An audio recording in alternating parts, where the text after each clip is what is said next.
গ্রীষ্মের প্রখর তাপে শরীর শুধু ক্লান্তই হয় না, নানান ধরনের সংক্রমণের আশঙ্কাও বাড়ে। চিকিৎসকেরা বলছে এই সময় বিশেষ করে মূত্রনালীর সংক্রমণ নিয়ে সতর্ক থাকা খুবই জরুরি। সংক্রামক রোগ বিশেষজ্ঞরা জানাচ্ছেন জ্বর, পেট খারাপ, টাইফয়েড এবং মূত্রনালীর সংক্রমণের মতো রোগ এই সময় বাড়ছে। গরম থেকে হঠাৎ ঠান্ডা ঘরে ঢোকা বা বাইরে থেকে এসে ঠান্ডা জল খাওয়া এইসব অভ্যাস গলায়, ফুসফুসে সংক্রমণের ঝুঁকি বাড়ায়।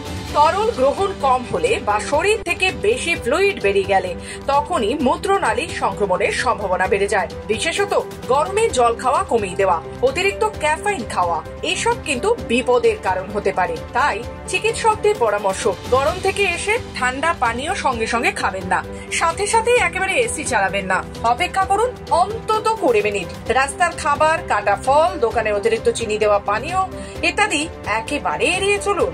বাইরে থেকে ঘরে ঢুকে অবশ্যই সাবান দিয়ে ভালো করে হাত ধুয়ে নিন। এই লক্ষণগুলো দেখলে চিকিৎসকের পরামর্শ সাথে সাথে নেবেন।